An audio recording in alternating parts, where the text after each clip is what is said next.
একজন কৃষক কত কষ্ট কইরা ধান চাষ করছে।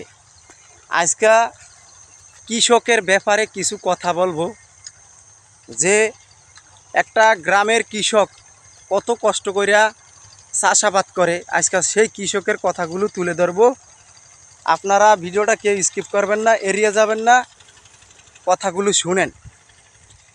তো অনেক ভাই কমেন্টে বলছে যে ভাই আপনি গ্রামের কৃষকের কথাগুলো তুলে ধরেন, আমরা আপনার কথাগুলো শুনতে চাই। তা আমি দেখাই আপনাদেরকে, এই যে কৃষকরা কত কষ্ট কইরা ধানগুলো আবাদ করছে। হ্যাঁ, কত কষ্ট করে ধানগুলো আবাদ করছে। এই যে দেখেন, এই যে ধান, প্রথম অবস্থা কৃষক কি করছে জানেন? প্রথম কৃষকে এই ক্ষেতের মাটিটারে কোদাল দিয়ে কাটছে, কোদাল দিয়ে উলুট ফালুট করছে, কইরা হের পরে এটার ভিতরে কিছু হালকা পাতলা টিএসপি সার দিছে। সার দেওয়ার পরে এরপরে ট্রাক্টর দিয়ে উলুট ফালুট করছে, মাটিগুলারে ছোট ছোট করছে, গুঁড়া গুঁড়া করছে কৃষকেরা, গুঁড়া গুঁড়া কইরা এরপরে আপনার তিনবার খেতে চাষ করছে, তিনবার ট্রাক্টর দিছে, তিনবার ট্রাক্টর দিয়ে মাটিটাকে সমান করলো, সমান করে এরপরে পানি দিছে কৃষক পানি দিছে।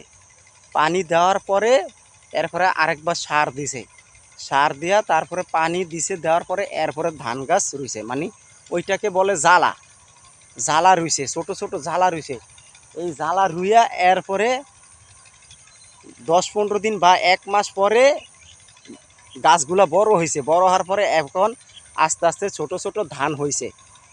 ধান হইয়া এরপরে আপনার করছে কি জানেন?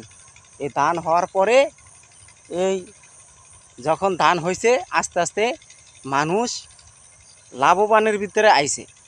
যখন ধানগুলো বাতি হবে এমন টাইমে আল্লাহ যদি বৃষ্টি দেয়, তখন এই ধানগুলো কি পচে যায় না?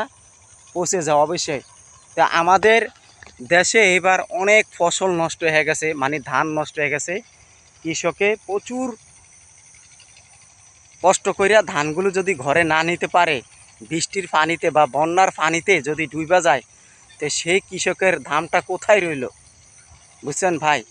তো কৃষক প্রচুর কষ্ট করছে। এই দেন, কৃষক প্রচুর কষ্ট করিয়া ধানগুলো আবাদ করছে। আজকে দেখেন কৃষকের ধানগুলো এখন বর্তমানে পেকে গেল, এই কৃষক এখন ধানগুলো কেটে নিয়ে যাবে। অনেক জায়গায় কৃষকের ধানগুলো আপনার বৃষ্টির পানিতে ডুবে গেছে, আর কোনো কোনো জায়গায় ভালো আছে।